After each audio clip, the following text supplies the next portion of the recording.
It is Katie with Light in the Darkness ASMR. I hope you all are doing super well, and if someone has not told you that they love you today, I love you, and Mr. Harry loves you as well. You might be noticing there's been a change in true crime series. It is no longer on Tuesdays, it'll be on Thursdays, so that way it flows a little bit better with my schedule. But have no fear, every week there's going to be a new episode of the true crime series. If you'd like a shout out right here, I would love for you to comment down below, and each time I make a new video, I pick a comment and someone gets shouted out. It's just a way for me to say, hey, I acknowledge you, and I'm so appreciative of you being here in the Candle family. So, what do you think, Harry? Are you ready for today's episode? It's a little gruesome, but I mean, most true crime is. This one's just a little. They all are. But let's get into today's True Crime Thursday. Today's case, we're going to be talking about a guy named Kendrick Johnson. If you are not familiar with this case, this is a gym mat, a teenager, and a story that doesn't add up. It's quite literally that, and it is a bit of a mystery, but I will say this: foul play is what ultimately the family thought of, and that their son was murdered.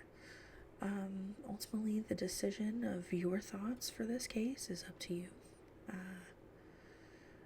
I'm going to leave that to you, because I'm just going to tell you the details and everything that I know. So let's start off with Kendrick Johnson. He is a 13-year-old teenager in Georgia, and he was found rolled up in a gym mat at his high school.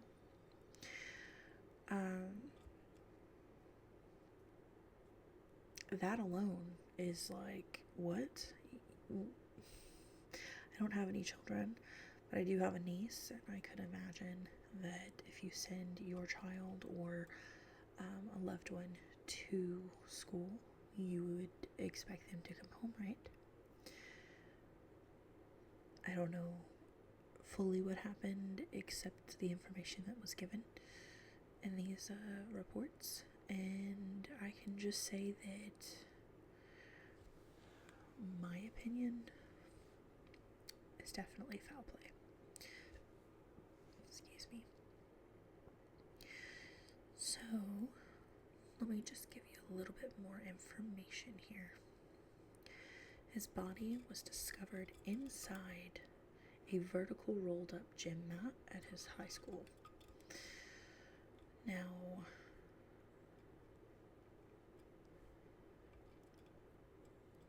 what doesn't make sense here is that the authorities initially ruled his death as an accident, stating that he likely suffocated after reaching for his shoes inside the mat and became trapped. Do we think this is bullshit? I don't know. What are your thoughts? Just think about this in the back of your head if this was a loved one of yours.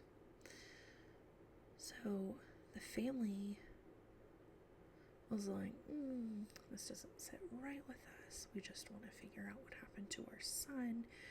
We love him, we miss him, and our time was taken from us way too soon. And we want answers. So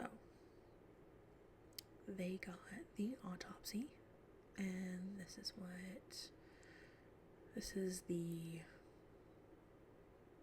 I believe, the second non-FBI autopsy commissioned by the family, and it revealed that his body was severely damaged, and it also contained newspaper stuffings, which obviously fueled their suspicions. I mean, like, anybody.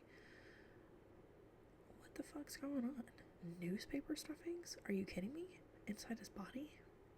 Come on, what the hell's going on? So, apparently,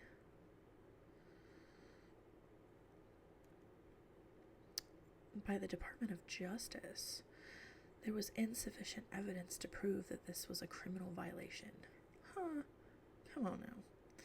Basically, the family went through multiple legal battles, including a federal lawsuit against sheriff's office, a bunch of people. So at some point there was rallying going on in the community and activism happening and protests and online campaigns demanding justice for him, for Kendrick Johnson. So there's a lot of possible scenarios that could have happened. While there's no definite evidence that has emerged to prove a specific crime, there are multiple theories that are being discussed, but no real answers about what exactly happened. So one thing we do know is that there were no charges filed because of lack of evidence.